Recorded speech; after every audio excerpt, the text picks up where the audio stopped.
his words, his body transformed into a bolt of lightning and rushed towards Su Ming angrily. Last night, it suffered a lot. It couldn't sleep or move. Its limbs were already sore and numb until it lost consciousness. But it suffered the same old sin. Unfortunately, the power gap between Su Ming and Mr. Shu was too great. He firmly grasped Mr. Shu's flexible tail with just a pinch. As for the 100,000-volt electric shock that Lord Shu was proud of, in Su Ming's eyes, it was just a tingling experience. Okay, calm down. It was my fault last night. I accidentally forgot about you. Seeing the yellow-skinned mouse in his hand that was still trying to attack him, Su Ming smiled helplessly and tried to appease the mouse master. Snort. Master Shu was obviously still angry and unwilling to let Su Ming go easily. How about this, strawberry jam, apple pie? You can eat whatever you want this week. I won't restrict you anymore. Su Ming had no choice but to show his trump card. Upon hearing Su Ming's promise, Mr. Mouse's eyes instantly shone with excitement, as if he saw countless delicacies waving to him. That's what you said. You are not allowed to go back on your word. Lord Mouse stretched out his small paws and looked particularly cute, but his voice was still a bit lewd. Then, it scurried into the kitchen in pursuit of those tempting delicacies. Looking at the rat like a reincarnation of a starving ghost, Su Ming couldn't help but start to wonder if he had really fed it. However, when I thought about this guy, he had to eat 10 apple pies, 3 bottles of strawberry jam, and 10 apples for dessert in one meal. Su Ming was convinced that this guy was just a foodie, and it was definitely not because he didn't feed him enough. After watching Lord Mouse disappear from sight, the first floor of the tavern became peaceful and quiet. Su Ming first poured himself a small half-glass of whiskey, then picked up the remote control and prepared to see what the news reported today. The next important news is that there was a terrorist attack by a super-ability person in Harlem last night. This incident not only alarmed the military, but also attracted the help of Iron Man. What's even more shocking is that a mysterious old man and a mysterious young man also appeared at the scene. Who are these two mysterious figures? What kind of power do they possess? Will their existence bring disaster to us? All this needs someone to come forward and explain. Listening to the news about the duel incident in Harlem, Su Ming's brows furrowed involuntarily. However, what troubles him is not the original news, but his understanding of the world. After being reminded by the Observer last night, Su Ming understood that the universe he was in was somewhat different. Under all things, the appearance of the old man ancient, one convinced him that the universe he was in was full of crises. If a perverted villain appears in the future, my own strength may not be enough. Just like this time when all things descended, if the Ancient One hadn't used the Time Stone and Domu's help at the same time, it is estimated that this crisis would have spread to the entire multi-universe. The appearance of the Observer Frog picture is no accident. It's just that he has no way of knowing what the future will look like. According to the sentence at the beginning of Frog picture, good and evil are reversed. The axis is switched, and the beginning of the event begins from this. This incident seems to be just the beginning, and it seems that there are more terrifying incidents yet to come. But according to his memory, the most recent incident was the Kurita invasion in 2012. Although this incident contributed to the establishment of the Avengers, it was definitely not a big event. Because this incident cannot affect the entire universe, unless Thanos takes action himself, the difficulty will increase several times. Su Ming thought for a moment, but still had no clue. He could only rely on the sign-in system to improve his strength. System, sign-in. I hope I can gain some powerful abilities by signing in this time. Su Ming prayed silently in his heart. Bite. Sign in successfully. Congratulations to the host for receiving the legendary reward. Fairy Power Fragment *1, etc. Fairy Power? After hearing the sound of the system, Su Ming couldn't believe it for a moment. Immediately afterwards, he saw a black fragment exuding mysterious power suspended in the air. This fragment continuously exudes a devouring power to the surroundings, as if it wants to swallow up everything around it. In response, Su Ming stretched out his right hand without hesitation, grabbed the fragment in his hand, and instantly refined it. Boom! Unlike the power of the phoenix, the power of the goblin did not bring such violent power. After a moment, a terrifying sense of hunger swept through the body. At the same time, a terrifying will was transmitted into Su Ming's sea of consciousness. It was a black force like a bat, which was the self-awareness of the power of the goblin. It was devouring crazily in Su Ming's sea of consciousness, trying to take over everything around it. Facing this terrifying force, Su Ming naturally could not sit still and wait for death. He quickly mobilized the Flame Phoenix in his consciousness sea. Now the Flame Phoenix in his consciousness sea was integrated from 2 Phoenix power fragments, and this piece of goblin power only has a fragment. In comparison, it is naturally a 2-on-1 advantageous situation. Facing the self-consciousness of the goblin power, Su Ming's Phoenix consciousness easily swallowed it completely without using its full strength. After he finished devouring the self-consciousness of the goblin power, the hunger in his body also disappeared. But he could clearly feel that the unique devouring power of the goblin power had not disappeared. It was just the side effects that he had skillfully eliminated. The difference is that the flame phoenix in his sea of consciousness has changed from fiery red to dark gold. Chapter 41, Part 2. It seems that the power of the phoenix has also been upgraded due to the power of swallowing the goblin. Chapter 42, Part 1. Su Ming carefully felt the power of the goblin and the power of the phoenix flowing through his body. He slowly stretched out his right hand, and the bright golden phoenix power leaped in his palm, which was a symbol of heat and rebirth, while his left hand condensed the deep black fairy power, which contained the power of mystery and devouring. These two completely different ancient powers intertwined and rotated on his body, like the most dazzling stars in the night sky. Su Ming carefully brought the two powers closer together, and miraculously, the power of the goblin and the power of the phoenix began to penetrate and blend with each other, eventually blooming with a unique dark golden brilliance on his hands. This new power was more powerful than the dazzling platinum phoenix power when he exerted it with all his strength, giving him unprecedented power under normal circumstances. Interesting, if I have this power in the battle with Oba Hulk, I'm afraid it will be easier to win, Su Ming whispered to himself, his tone full of satisfaction with the new power. At the same time, his eyes also underwent strange changes. In the right eye, the shadow of a phoenix dances gracefully, with golden light flashing between its wings. In the left eye, there is a deep darkness, in which the strange shadow of the power of the fairy is hidden. System. Open my panel. Byte. Host. Su Ming race. Human. Can evolve. Ability. Phoenix power. 2/10. Fairy power. 1/10. Self-healing factor super serum. No side effects. Adamantium metal skeleton. Phoenix power integrated version. Strength. Heavenly Father level single universe level pet. Yellow skin mouse. Rat master. Items. Succubus contract. Magic little blue pill, Tosaka Rin's black stockings, USD modifier, etc. After taking a look at his own panel data, he saw that his strength had changed. It was not an ordinary Heavenly Father level, but a strength between Heavenly Father level and a single universe level. However, the strength of the Heavenly Father level is also divided into strong and weak. For example, the Hammer Thor is a relatively weak Heavenly Father level superhero, but when he is blind in one eye and holds an axe, he is a top Heavenly Father level superhero. Then there are the Heavenly Father level representatives Ancient One and Odin, both of whom are top Heavenly Father level powerhouses. His current strength should be comparable to that of the old Odin and the old Ancient One. However, both of them have artifacts to help them.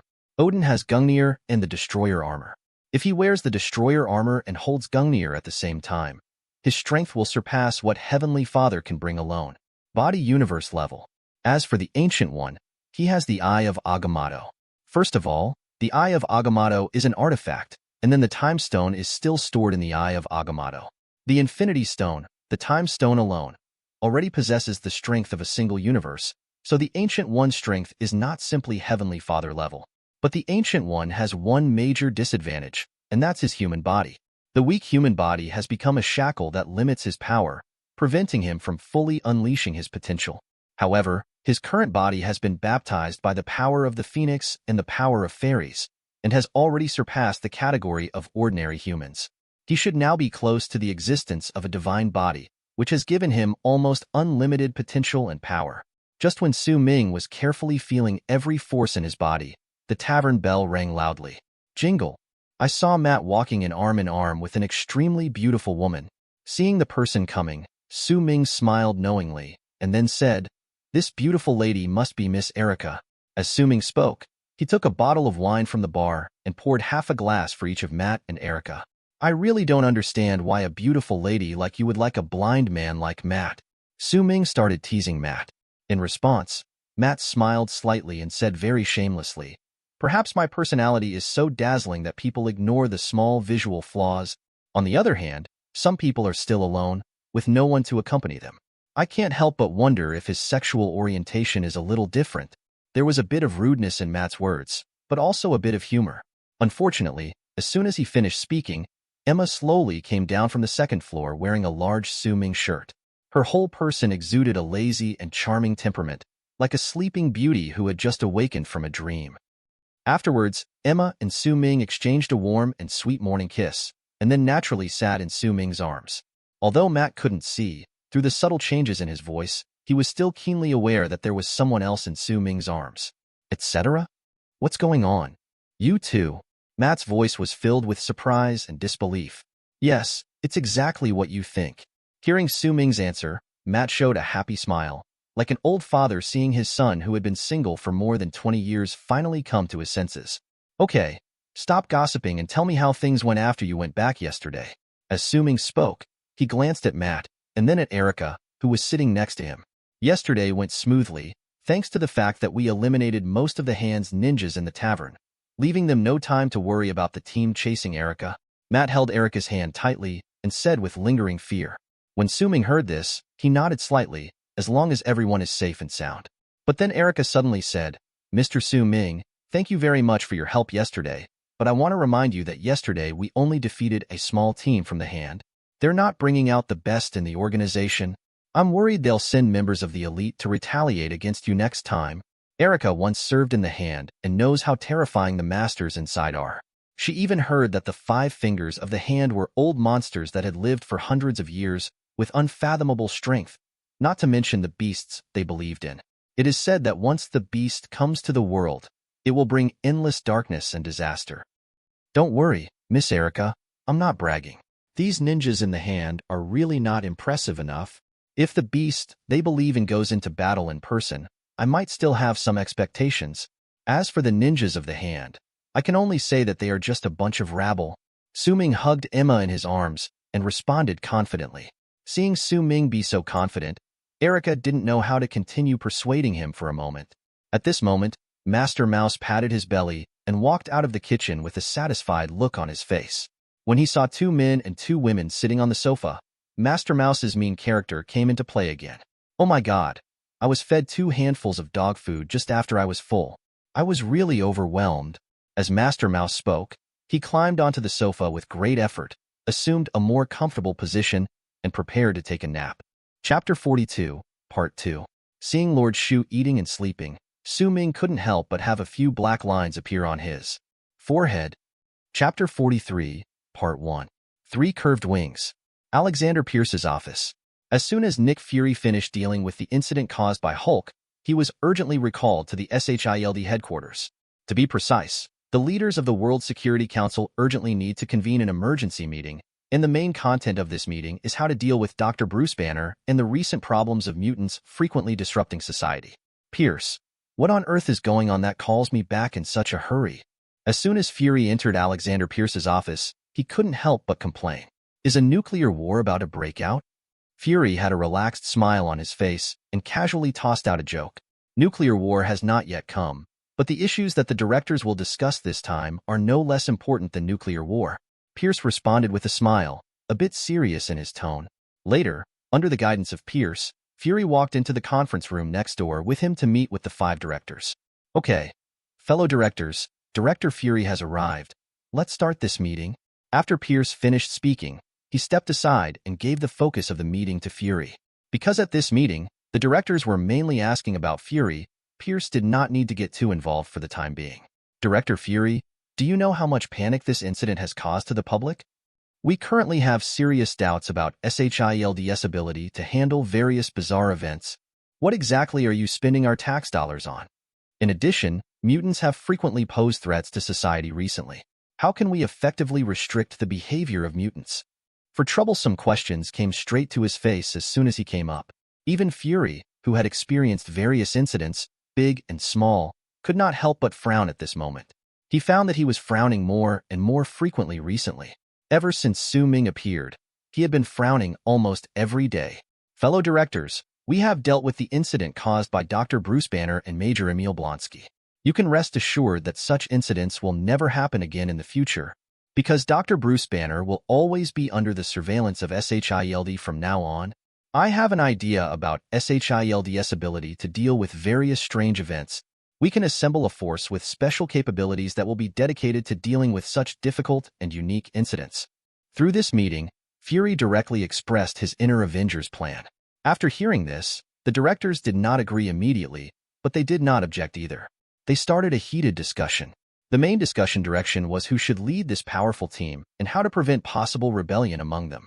Members of the board of directors, please rest assured that I will personally lead this team, and the selection of personnel will be strictly selected to ensure that each member is loyal to the country and society. Fury looked calm and said firmly. Upon hearing this, the directors nodded one after another, seemingly ready to accept Fury's proposal. At this moment, Pierce came out and said, "Fellow directors, I have a more comprehensive plan. I wonder if you would like to hear it." Fury looked at Pierce suspiciously, not knowing what he meant. "Minister Pierce, you can express your opinion," one of the directors said. "Okay, fellow directors, you should all have a very good understanding of what happened in this incident.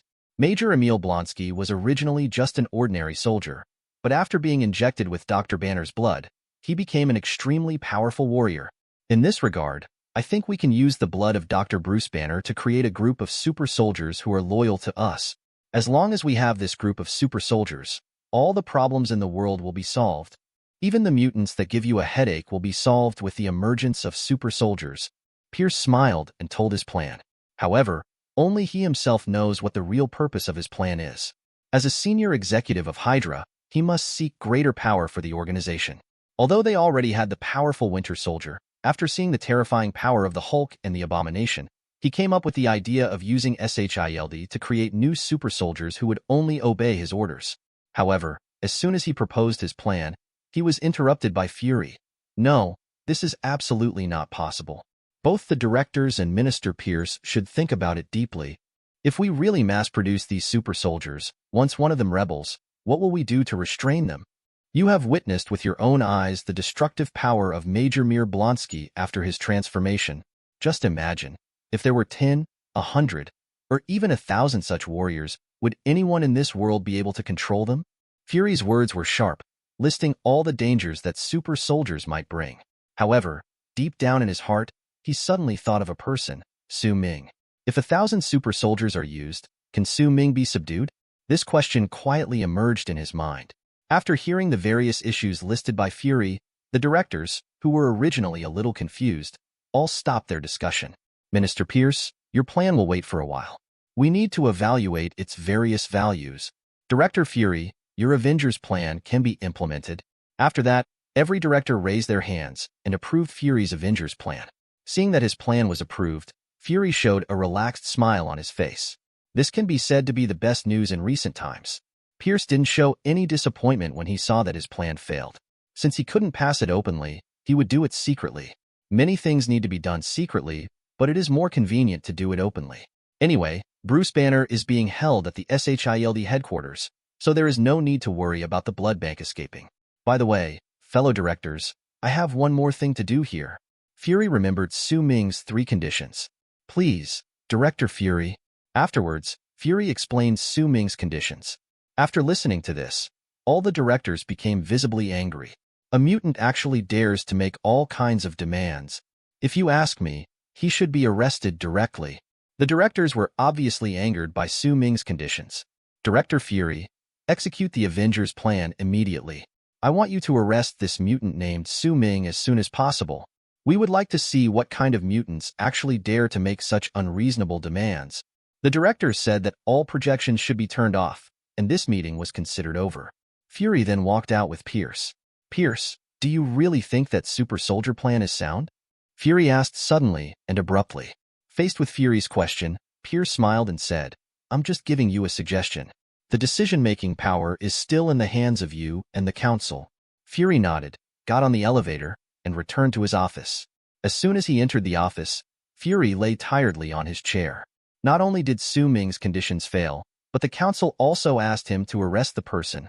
What should he do? Also, what did Su Ming mean when he told him to be careful about Hydra before leaving?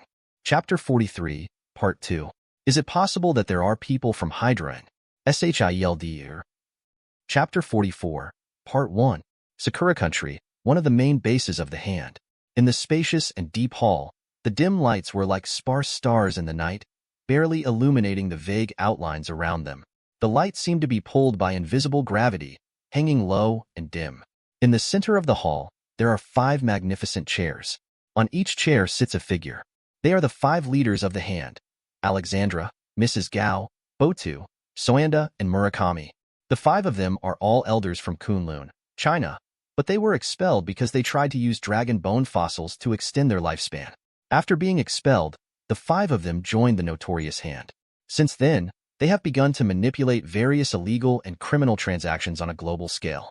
Their scale is so large that they have spread to almost every corner of the world.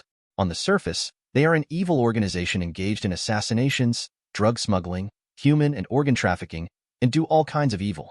Secretly, the real goal of the 5 of them is to search for the legendary dragon bone fossil. Although they appear to be only between 40 and 60 years old, in fact, each of them is actually over 200 years old. And the reason why they can live so long is all due to the magical dragon bone fossil.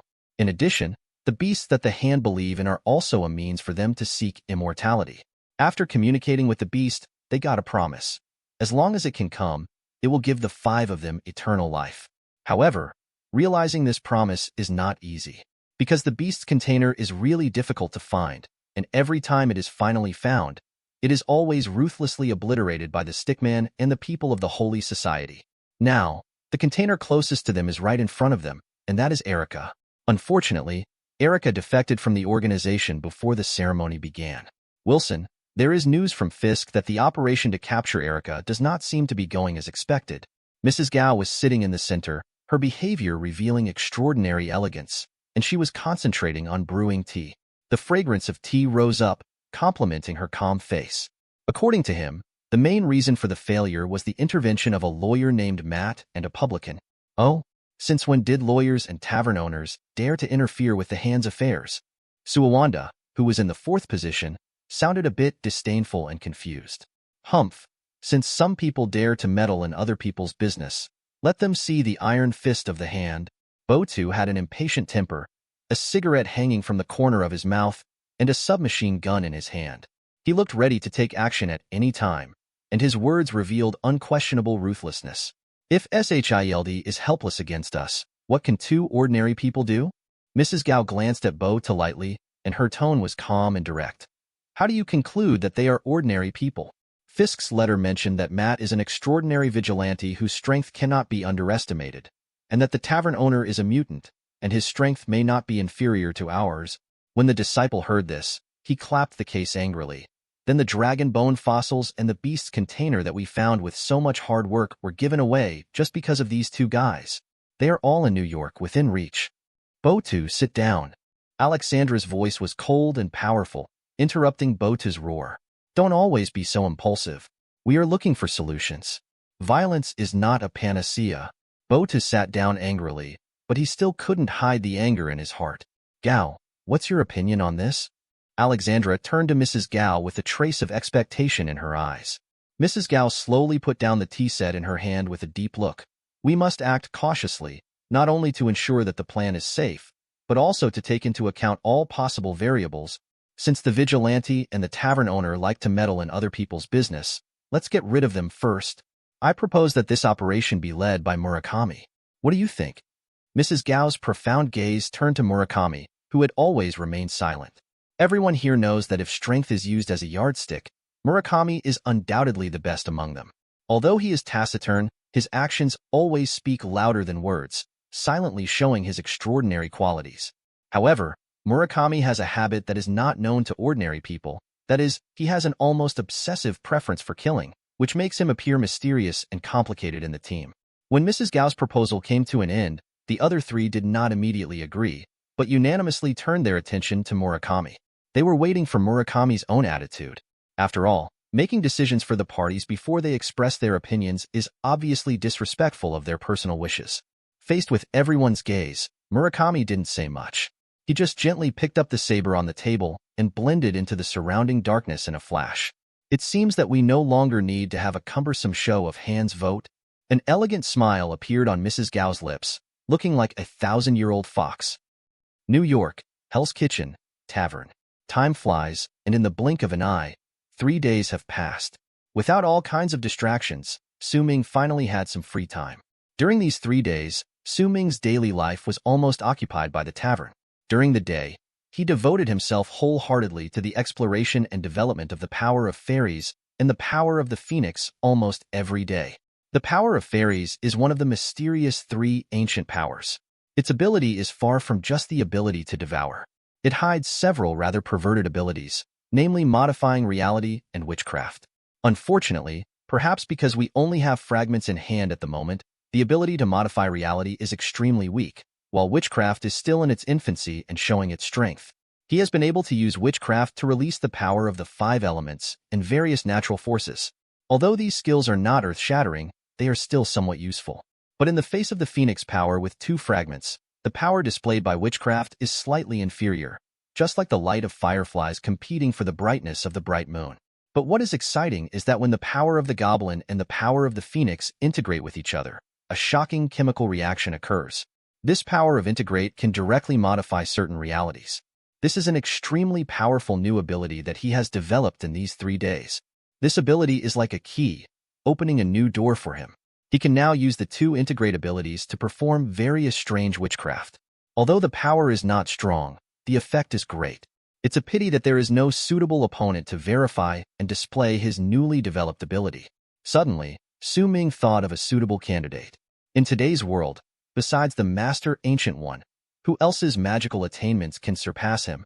Just when he finished fighting Hulk, Ancient One invited him to Karmatage. If he doesn't go now, he will wait until later. Chapter 44, Part 2. So, Su Ming had an idea in his mind and activated the teleportation ability without hesitation. Chapter 45, Part 1. Himalayas, Karmatage, Magic Palace.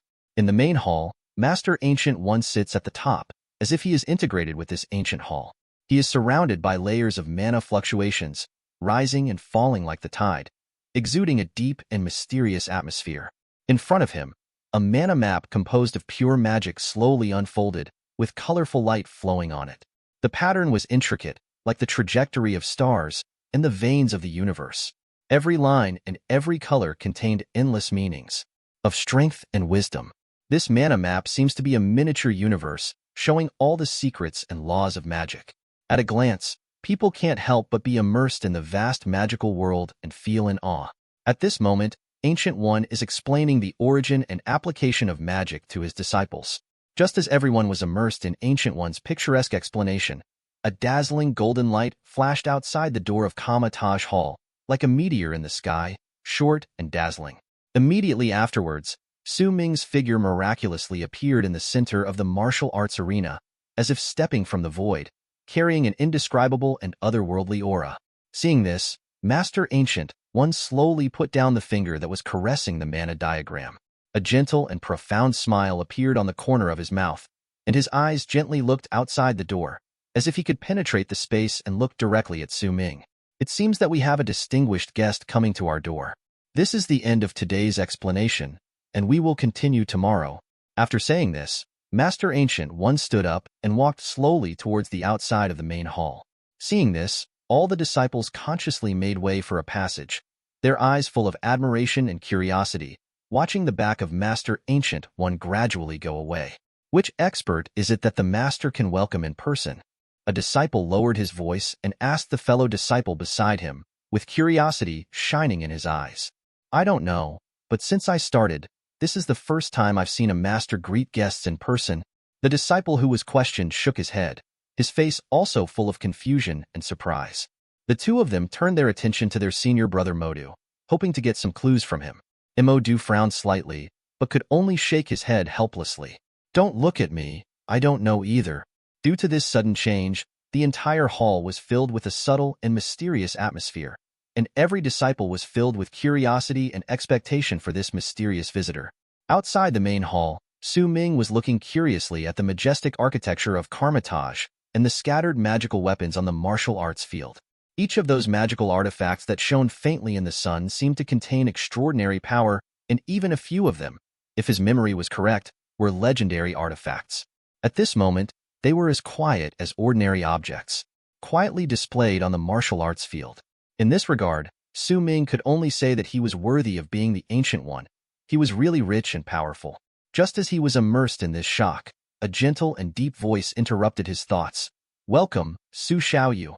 Master Ancient One walked towards Su Ming with a smile on his face and light steps, like flowing clouds and flowing water. Every step seemed to possess special magic power. When Su Ming saw this, he nodded slightly to show respect. Master Ancient One also nodded in response, with some appreciation and expectation in his eyes. Since fighting side by side with Su Ming to resist the threat of OBA Hulk, Ancient One has become more and more interested in Su Ming. Su Ming was the first person he had ever seen in his life who could control the power of the Phoenix to such a level of proficiency without being influenced by his will. Although there have been many hosts of the Phoenix Force over the years, almost every host will be affected by the will of the Phoenix Force. They will become violent and bring harm to the world because they cannot control their inner destructive emotions. It can be said that it is the only person like Su Ming who can completely control the Phoenix power without being affected by it. However, when Ancient One approached Su Ming and looked closely, he realized that there was another completely different power hidden in his body. This power was both strange and powerful. Compared to when we parted, Su Xiaoyou's strength seems to have made a qualitative leap again. Have you gained any new insights recently? There was a hint of curiosity and admiration in Ancient One's tone. I have learned something recently, so I came here to ask the master for advice. Su Ming clasped his hands together and looked at the Ancient One sincerely. Oh, is it about the realization of magic? Ancient One looked at Su Ming doubtfully. No, to be precise, it's witchcraft. Su Ming answered with a smile, and then his right hand ignited with blazing flames, while his left hand condensed into piercing ice. Two completely different natural forces intertwined in his palm, creating a spectacular sight. Witchcraft. The Ancient One stared at Su Ming's hands in shock. The power released on them was both familiar and unfamiliar. Although witchcraft and magic are similar in appearance, their essences are quite different. Magic relies on borrowing power from high-level gods or Mephistos, and its ability to cast is subject to many restrictions. White magic originates from the prayer to the Trinity god Vishandi, while black magic requires compromise with those evil Mephistos, often accompanied by a heavy price. In comparison, witchcraft appears more ancient and mysterious. It does not need to borrow from outside, but directly calls on the power of nature through profound communication with nature. This power comes from the source of all things, is ancient and pure, and is almost as good as magic. It's really fun. Ancient One smiled slightly, and then he and Su Ming retreated to opposite ends of the martial arts arena. At this time, the disciples of Karma Taj flocked to the entrance of the hall, their eyes full of curiosity and expectation, watching the Ancient One and Su Ming in the field. What's going on? Why did that young man get into a fight with the master? A disciple asked curiously. Why are you fighting? This is called sparring. Just like when we were sparring. Oh, who do you think can win? One disciple asked curiously. Of course, it goes without saying that he is definitely a master. Who else in this world besides Master Ancient One can possess such powerful magic power? That's right. The master's magic power is unfathomable and unmatched. Another disciple agreed. Senior brother Modu, what do you think? Everyone suddenly turned their attention to Imodu. Imodu frowned, and his eyes wandered back and forth between Ancient One and Su Ming. To be honest, he had no final decision in his mind. Because among these people, only he knew that the young man opposite was the host with the power of the Phoenix. This was what the Ancient One Master said personally, and he had seen the power of the Phoenix power in ancient books, and understood that this young man was not an ordinary person as he seemed. This is a strong man who can compete with the Master of Ancient One. Master should win. After Modu hesitated for a moment, he finally spoke, but there was a trace of uncertainty in his tone. Chapter 45, Part 2. At this time, in the martial arts arena, Ancient One and Su Ming had already set up a stance. On one side was the calm Archmage, and on the other was the extremely powerful Phoenix Force host. The war is about to break out. Chapter 46, Part 1. Compared with ordinary magicians, the power of the Supreme Mage Ancient One is obvious. Those spells that usually require a lengthy prelude to casting, under the control of Ancient One, flow like clouds and water, naturally and smoothly, without the need for cumbersome preparations, and can be released with just a simple finger-pinching movement. The power of the spell was vividly displayed in his hands, as if it came easily and naturally. Facing Su Ming, Ancient One had no intention of underestimating his opponent. Even if this was just a martial arts exchange aimed at mutual learning and common progress, he chose to fight Su Ming with all his strength. Although he didn't understand why Su Ming suddenly learned witchcraft, he knew that Su Ming had used the power of the Phoenix to great perfection and reached the ultimate level. Whenever he recalled Su Ming's dazzling platinum posture, Ancient One couldn't help but sincerely admire Su Ming's talent deep in his heart. Magical energy flows slowly around the Ancient One, and even in the windless air, his purple robe seems to be gently blown by invisible power. Ancient One's hands are in a strange posture, just like the Dharma seal in Buddhism, spread forward and backward. Buzz. Instantly, 3 small circular magic circles appeared in front of him. They rotated counterclockwise. Then, several scarlet chains suddenly sprang out from the magic circles and headed straight for Su Ming. Facing the Ancient One's offensive, Su Ming did not use the power of the Phoenix, but chose the witchcraft and the power of the fairies as a response. The purpose of his trip was twofold. One was to test what level of witchcraft the power of fairies could achieve. The other was to explore the amazing power of the integration of the power of the Phoenix and the power of fairies. Su Ming squatted down and touched the ground with his hands.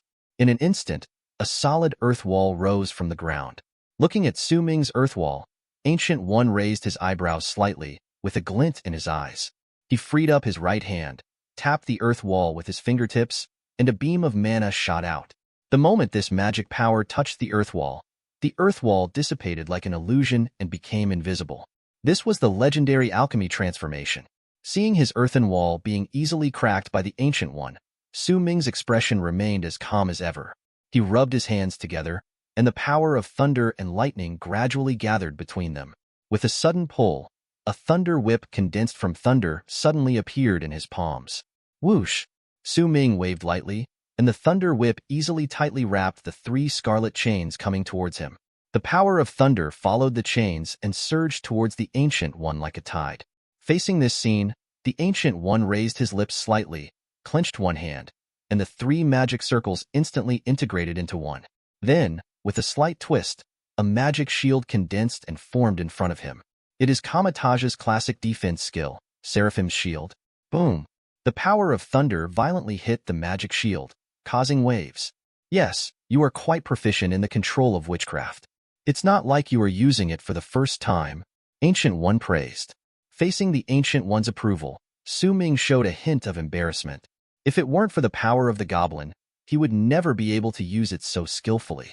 You know, the complete power of the fairy can allow a person to master all witchcraft without learning, and even create witchcraft out of thin air. He now only controls a fragment, and can switch back and forth, and control the power of various elements. If he could obtain the complete power of the goblin, then the complete goblin plus the complete phoenix, he couldn't believe how strong he would be. If he can obtain the origin magic power again, when the 3 powers are applied to him, it is estimated that other than Oya and the Life Tribunal, no other god will be able to pose a threat to him. During the fierce confrontation between Ancient One and Su Ming, the surrounding apprentices had already been stunned by the dazzling and breathtaking operations of the two. They were not only shocked, but also shocked. Oh my god, how can that guy summon thunder without any seals? And that earth wall, did this guy cheat? Everyone was shocked by the methods Su Ming showed. If these abilities were displayed by the Ancient One, they might take it for granted. But when Su Ming showed these abilities, they found it difficult to understand and accept. After all, in this world, apart from Kamatage, they have never heard of any other place that can cultivate such a powerful mage. Many people even firmly believe that the profession of magician does not exist in this world. As for supernatural beings such as devils, they are regarded by some materialists as tools used by religion to control people's thoughts.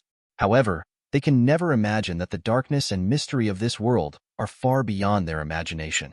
Su Xiaoyu, do you want to continue? Ancient One looked at Su Ming with a smile, his eyes shining with anticipation. Regarding the witchcraft mastered by Su Ming, Ancient One has already made a preliminary judgment in his mind that it is very powerful, but it has not yet reached the extreme. At least to him, Su Ming's strength was not enough to pose much of a threat. Upon hearing the Ancient One's inquiry, Su Ming immediately responded, "Master, I have not only comprehended this power recently, but also understood some other mysteries." Before he finished speaking, Su Ming's whole body suddenly burned with golden flames, as majestic and sacred as a god descending. Immediately afterwards, a black light flashed in his eyes, and the golden flame began to gradually deepen, and in an instant it turned into a dark golden flame, wrapping Su Ming's entire body in it. When Ancient One saw Su Ming's new state, he was stunned for a moment. If Su Ming's flame turned platinum, he might be able to understand it, because this is the platinum state of the Phoenix power, and he has witnessed it with his own eyes. But now Su Ming's Phoenix power turned into dark gold, which made him feel a little unpredictable. This was a state he had never seen before, but the aura exuding from Su Ming made him feel a little familiar. It seemed that he had seen this power when he traveled around other universes in spiritual form. This kind of power is extremely terrifying, has amazing devouring power, and is even more ferocious and domineering than the Phoenix Force. No matter where it goes, it will devour everything mercilessly. Is it really possible that two legendary cosmic powers appear in one person at the same time? Ancient One felt a little doubtful about life at this moment. After living for so long, this was the first time he encountered something he couldn't understand. Master, be careful this time, Su Ming reminded, while raising his right hand. A dark golden energy ball quickly condensed in his palm. The moment he saw this energy ball, Ancient One's heartbeat skipped a beat. His subconscious was warning him that this move must not be forced. Boom! Soon enough, the dark golden energy ball instantly turned into a terrifying energy shock wave, shooting towards the Ancient One. Faced with this move, Ancient One did not hesitate at all, and directly opened the portal. Whoosh! Chapter 46, Part 2. The energy shock wave instantly hit an area of the sea, and the sea was instantly split into two, with huge waves surging into the sky, and the scene was shocking. Seeing this terrifying power, all the apprentices' mouths became O-shaped. Darling, if this hits you, won't that person evaporate in an instant? Not to mention these apprentices, even the instigator Su Ming himself was stunned by the sight before him. He really didn't expect that the power of the Phoenix plus the power of the fairy would be so destructive. You can read more daily new novels on fictionzone.net. Both sites share the same login details, so you don't need to sign up again. Chapter 47, Part 1. Terrifying Power. Looking at the shocking scene inside the portal, Ancient One could not help but express his heartfelt admiration. Su Ming scratched his head in embarrassment. He had never expected that this blow would contain such astonishing destructive power. It feels like a compressed version of the tailed beast jade. It looks simple and unpretentious, but inside it contains unimaginable terrifying energy. In my opinion, there seems to be no need for the next competition. If I don't use the power of the Time Stone, I might not be able to defeat Su Xiaoyu on my own. The Ancient One mage smiled, and there was no hint of shame or anger due to defeat in his words. This may be the watershed between the master and the ordinary people. The faces of the apprentices who witnessed this scene were filled with disbelief. The master of the Ancient One, the legendary supreme mage, actually admitted defeat himself. If they hadn't seen it with their own eyes, they would never believe it. Then, their thoughts drifted in another direction. As far as they know, the reason why Master Ancient One was awarded the title of Supreme Mage is because he defeated countless powerful magicians. So, now that this young man named Su Ming has defeated Master Ancient One, will he become the new generation of Supreme Mage? Everyone's eyes were unanimously focused on Su Ming. Unfortunately, what they didn't know was that the Phoenix power possessed by Su Ming gave him the ability to read other people's thoughts. When he captured this thought, he couldn't help but laugh. He has no interest in the title Supreme Mage. The tedious affairs, meager returns, the constant vigilance of Mephisto invasions from all dimensions, and the heavy responsibility of protecting the Earth are really unattractive to him. He now drinks some wine in the pub every day, teases the mice, trains Natasha Romanoff, and does double sports with Emma in the evening. Isn't this a wonderful life for him? Isn't it better than being the Supreme Mage? Unfortunately, no one knew what Su Ming was thinking. They were all still shocked by Su Ming's powerful power. After the competition, Ancient One led Su Ming into the magic hall. The two sat calmly across from each other, and Master Ancient One took matters into his own hands, brewing a pot of fragrant tea. Su Xiaoyu, have you ever considered embarking on the path of becoming a mage? If you have this thought in your heart, the door of Kamal Taj will be open to you at any time. Facing a talent like Su Ming, Master Ancient One could not conceal his appreciation for talent and sincerely extended an invitation. He can not only control the Phoenix Force freely, but also is proficient in witchcraft. He also has a mysterious power as famous as the Phoenix Force. Every one of them is enough to make the Ancient One mage fall in love with him and long to take him under his command. Su Ming, who was leisurely drinking tea, almost spit out the tea in his mouth when he heard the invitation from the Ancient One mage. Thank you for your kindness, master, but I think it would be quite satisfying to be a tavern owner. Su Ming quickly declined Ancient One's invitation. He has a sign-in system, and it can be said that there is no shortage of various resources, and there is no need to join other organizations. On the contrary, he wanted to set up an organization of his own. First of all, he is already a powerful combat power himself, and the power of Emma's Awakened Crystal is also considered a powerful combat power. Lord Mouse can be regarded as half of the combat force, and Natasha Romanoff and Matt can be regarded as one. Plus Tony, even though Fury's black braised eggs will definitely keep an eye on him, let's not worry about it for now. Based on this calculation, he already has 3.5 combat members, and he only needs to recruit 2 more to form his own force. He has already thought about who it will be. First of all, Wanda cannot let go. This is a bug-level combat power. Once developed, it is equivalent to the second self. As for the other person, he wants to recruit Gwen, but it is not clear whether this world is Spider-Gwen or ordinary Gwen. Mainly, I haven't seen any news about Spider-Man recently, and I haven't heard anyone discuss the topic of Spider-Man. Therefore, he has never been able to determine who Spider-Man is in this world. He can only wait until he goes to Queens to explore this in the future. Seeing Su Ming's polite refusal, a rare trace of disappointment flashed across Master Ancient One's face. In that case, I can't force it. That being the case, I can't force you. But please remember, little friend Sue, Camothage will always be your friend. If you need it in the future, feel free to come. Since it is impossible to recruit people into the group, it can only maintain friendly relations. But Master, I have a friend who may need your advice in the future. Su Ming thought of Wanda, who had origin magic power. Wanda's combat power is unstable, and it is difficult to control her own ability. Her mood swings often cause her origin magic power to go out of control. She had never received any systematic study before, but since obtaining the Dark God book, her strength has improved by leaps and bounds. One person fights a group of magicians alone, breaks into Taj alone, and defeats Doctor Strange. In the end, if she hadn't wanted to die, no one could easily subdue her. If Wanda could study systematically under the guidance of the Ancient One, Su Ming simply couldn't imagine how amazing the potential of Wanda's origin magic power could be developed too.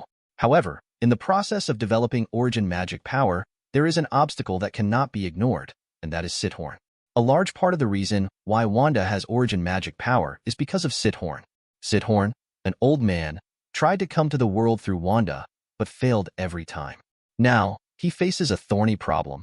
That is, the more proficient Wanda is in controlling origin magic power, the greater the chance of Sithorn coming. Su Ming had already thought of a solution to this problem.